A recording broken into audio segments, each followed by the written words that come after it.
Salut les amis, ce nouvel update lecture va avoir pour conséquence aujourd'hui de vous présenter une fois de plus 3 livres. Dans le premier, je vous parlerai d'une berserker un peu particulière, dans le deuxième d'une personne qui ne devrait plus être tout à fait vivante, quant au troisième, nous allons rencontrer des personnages qui ont des pouvoirs quelque peu particuliers. Alors commençons tout de suite avec le deuxième tome d'Animal, la prophétie de la Reine des Neiges, écrit par Victor Dixon et paru chez Gallimard Éditions. Cette suite d'Animal clôt aussi ce diptyque qui, ma foi, aura été fort intéressant. Nous pouvons retrouver Victor Dixon ici dans un exercice totalement différent de ce à quoi il nous a habitués, entre guillemets, dans Phobos. Je dis entre guillemets puisque en réalité Animal a été écrit avant Phobos, mais simplement il faut tout de même noter que Phobos a vraiment pris une ampleur telle qu'aujourd'hui tout le monde le connaît. Ce que j'aime beaucoup dans Animal, c'est que Victor Dixon a totalement su adapter sa plume pour l'adapter à cette histoire qui est une sorte de conte se passant dans les années 1830. Et donc la plume est beaucoup plus poétique et beaucoup plus fluide et peut-être moins incisif que dans Phobos. C'est un travail totalement différent mais tout aussi riche et tout aussi intéressant à suivre. Dans ce deuxième tome d'Animal, nous allons donc retrouver Blonde et son ami Gaspard qui vivent sur l'île sans nom. Je vous passe toutes les aventures du premier tome, je vous laisse les découvrir et ne vous en dirai pas plus afin de ne pas vous spoiler. Simplement, je suis obligée de mentionner Gaspard puisque c'est un personnage qui aura énormément d'importance dans ce tome et donc il m'est indispensable de vous le présenter même brièvement. Après toutes les aventures et mésaventures vécues par cet étrange couple dans le premier tome, ces derniers pensaient pouvoir enfin avoir une vie heureuse retranchée dans leur petit monde. Malheureusement, un fait va faire que tout leur bonheur pourtant récent sera bien vite bouleversé. La Reine des Neiges, personnage ici bien moins sympathique que son homonyme de Disney, va faire son apparition et ternir le bonheur du jeune couple. En effet, la Reine des Neiges va enlever Gaspard et ce dernier se verra condamné à voir son cœur se glacer un peu plus chaque jour jusqu'à ce que mort s'ensuive. La seule chance de réchapper sera évidemment que sa compagne Blonde réussisse à le sauver. Je vous laisse donc découvrir toutes les aventures de Blonde et Gaspard au fil de ce livre, mais sachez qu'il fut vraiment très intéressant. Nous y retrouvons ici aussi Hans Christian Andersen qui a été incorporé par Victor Dixon comme un personnage à part entière de cette histoire. Et si vous voulez en savoir un peu plus sur le rapport entre le conte Hans Christian Andersen et Animal, je vous laisse découvrir une autre de mes vidéos où je ferai justement ce parallèle entre le conte originel et Animal. Mais Victor Dixon va plus loin et ne se contente pas de s'inspirer du conte d'Andersen puisque la Reine des Neiges ici est un savant mélange entre le personnage de ce conte d'Andersen avec elle, la déesse de la mort scandinave. Résultat, un personnage diabolique mais ô combien envoûtant. Victor Dixon n'hésite pas encore une fois ici à prendre des risques dans le sens où il va utiliser plusieurs formes de narration. Certains chapitres seront en fait des lettres que Blonde écrira à Andersen afin de lui raconter ses aventures et seront donc écrites à la première personne.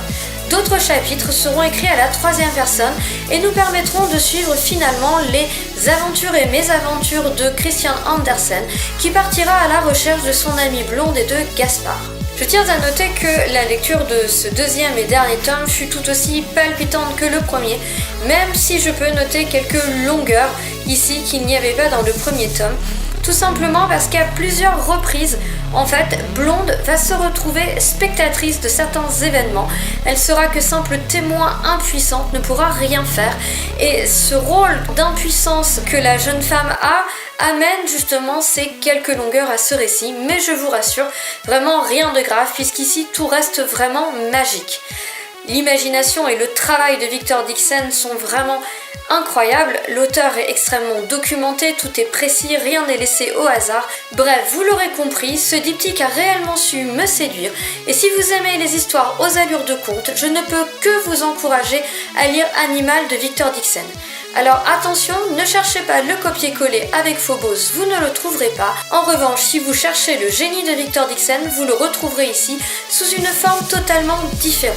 Ensuite, la deuxième lecture que je souhaite vous présenter, il s'agit du deuxième tome de Funèbre sans préavis par Rachel Ken et paru aux éditions J'ai lu dans la collection Darklight. Donc Sans préavis est le deuxième tome d'une trilogie d'urban fantasy où donc Rachel Kane a changé de public parce qu'elle passe ici du young adult avec Vampire City par exemple à un public adulte.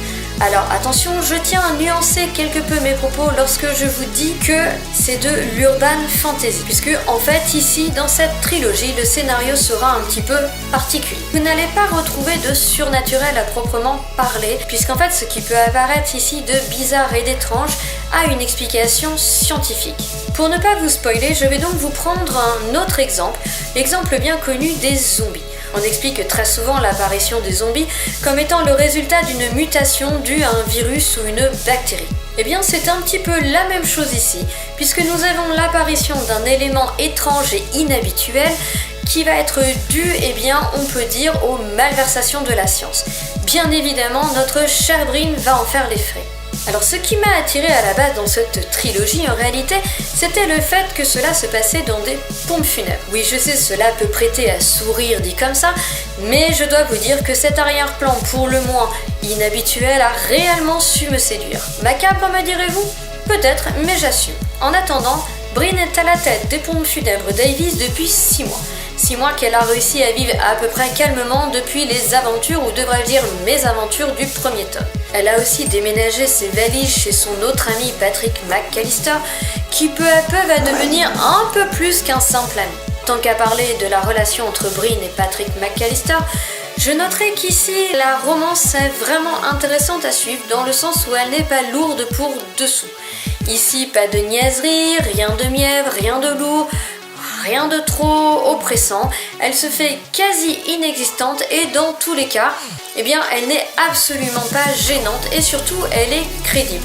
Bref, vous l'aurez compris, elle n'empêche strictement pas l'action de ce livre de se dérouler. Car oui, de l'action ici, il y en a, et dans ce deuxième tome, elle démarre dès la première page. Contrairement au premier tome où l'auteur prenait, je crois me souvenir, environ 50 pages pour mettre son monde en place, ici l'action va démarrer dès le début et nous serons plongés directement dans le vif du sujet. Car oui, dans ce deuxième tome, nous sommes déjà habitués aux pompes funèbres, et même si Rachel Kane ne nous épargne pas quelques descriptions liées au travail de thanatopracteur, tout de même, elle n'a plus besoin de révéler son univers, de nous l'expliquer. Nous sommes donc directement plongés dans le sujet, car pour une raison que je vous laisse découvrir et qui trouve sa source dans le tome 1, Brin se retrouve totalement chevillée avec le FBI. En somme, quand l'agent Riley Blogg va la propulser sur une enquête, bon gré mal gré, Brin n'aura d'autre choix que d'y aller et, avouons-le, ce sera vraiment de mauvais gré. Et évidemment, comme à son habitude, Brin va se fourrer tout droit dans les emmerdes. Alors Brin est un personnage que j'apprécie beaucoup, un personnage qui est empreint de beaucoup d'humour et je crois que dans ce deuxième tome, je l'ai encore un peu plus préféré que dans le premier.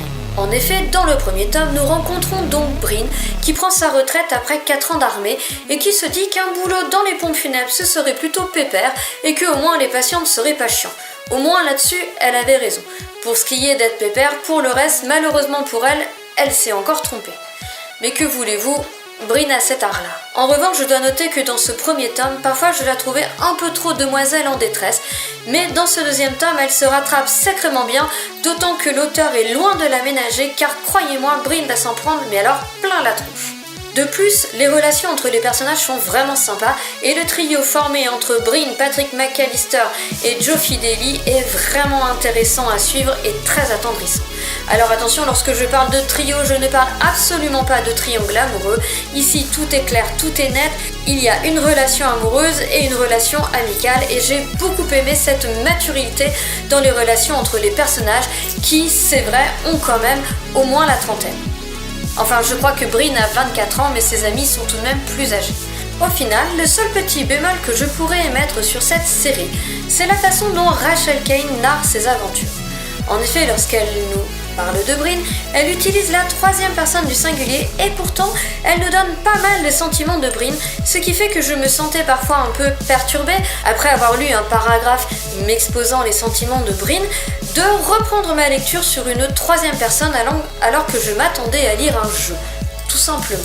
Je pense que l'emploi de la première personne aurait rendu certainement le récit plus mature et aussi aurait permis de nous rapprocher de notre personnage principal. Enfin bref, si vous cherchez une urban fantasy très intéressante, au scénario original, aux personnages hauts en couleur et à l'humour et à l'action omniprésent, je ne peux que vous conseiller Funèbre, tout en vous rappelant que vous n'aurez pas de pur surnaturel, pas de vampire, pas de métamorphe, rien de tout ça, il faut juste le savoir. Enfin, je conclurai sur cette update lecture en vous présentant le premier tome de Young Elite, écrit par Marie-Lou, je ne sais comment on prononce, et paru chez Castlemore. Il faut noter que ce premier tome est le premier tome d'une trilogie dont le dernier va paraître bientôt puisqu'il sortira ce printemps, je crois même au mois de mars pour être un peu plus précise. Alors je sais, cet auteur est surtout connu pour sa saga dystopique Legend, dont j'ai d'ailleurs le premier tome dans ma palle, mais je dois avouer que le peu que je savais de ce résumé de fantasy me parlait vraiment et j'avais réellement envie de découvrir cette saga, même si honnêtement je n'en savais pas grand chose, elle m'attirait fortement. Et grand bien m'en a pris, puisque ce premier tome fut une réelle révélation pour moi, même s'il s'agit de fantasy young adult, et que l'on retrouve donc certains personnages un peu typiques du genre, qui auront des pouvoirs un peu typiques du genre, j'ai tout de même réellement accroché à ce premier tome, qui fut une excellente lecture, proche du coup de cœur, qui aurait été un coup de cœur s'il n'y avait pas eu ces quelques petits cas typiques du genre. Mais tout ce côté est tout de même extrêmement bien ficelé et extrêmement bien travaillé par l'auteur, ce qui nous fait largement oublier le côté un petit peu trop typique du young adult. Parlons 2 minutes de l'univers. Alors l'univers est très intéressant et il se place à une époque qui doit se situer aux alentours de notre Renaissance à nous. Il y a évidemment plusieurs pays et j'ai pu remarquer certains personnages avec des caractéristiques par exemple asiatiques et d'autres personnages avec des caractéristiques par exemple italiennes. Évidemment, ils n'ont absolument pas ces noms-là puisque je crois qu'ils portent les noms de Tamouriens par exemple ou je ne sais même plus. Donc déjà, je trouvais que le décor était planté sur un terrain fort intéressant.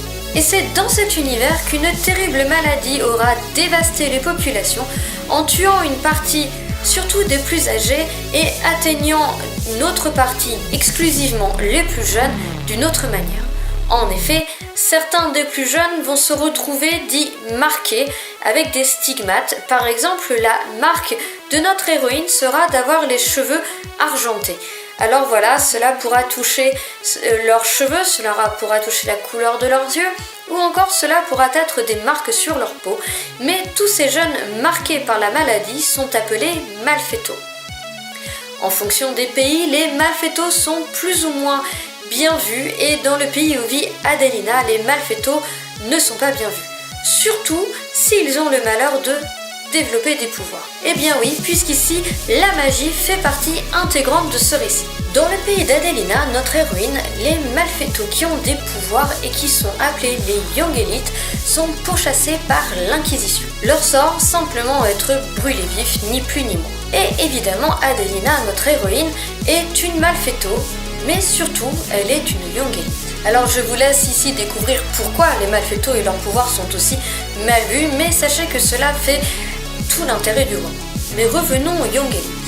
Soutenus par les uns et unis par les autres, ils vivent reclués, cachés, attendant leur heure. Adelina, qui un jour va devoir s'enfuir de chez elle, sera sauvée par certains de ces Young Elite, et elle fera la connaissance d'une confrérie, la confrérie de la Dague, et à partir de ce jour, elle fera tout pour pouvoir en faire partie.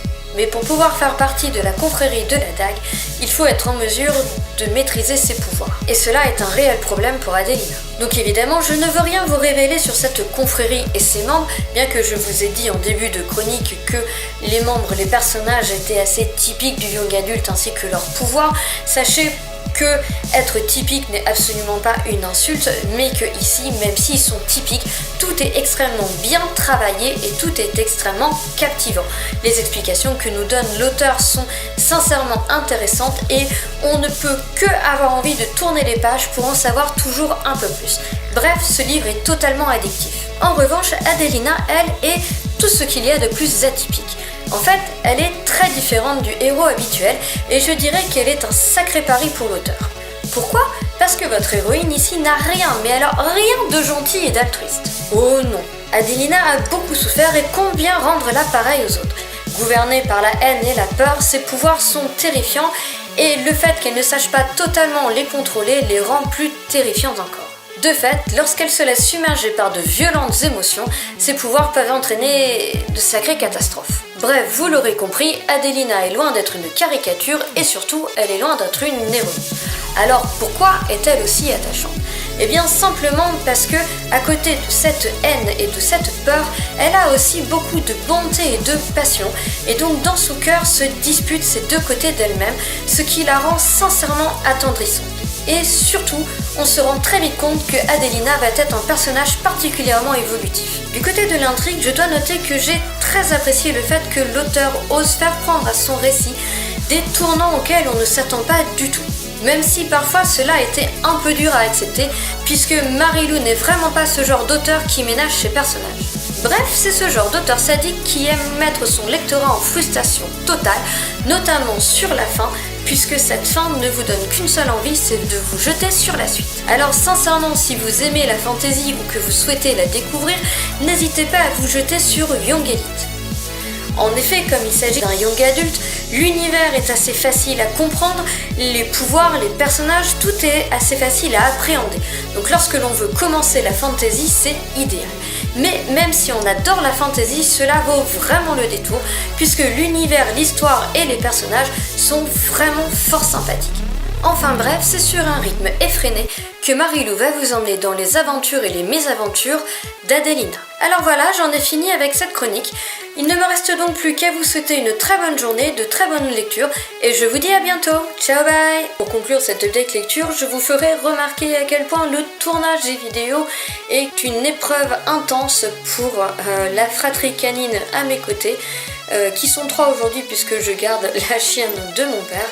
Vous remarquerez donc à quel point la vie peut être compliquée.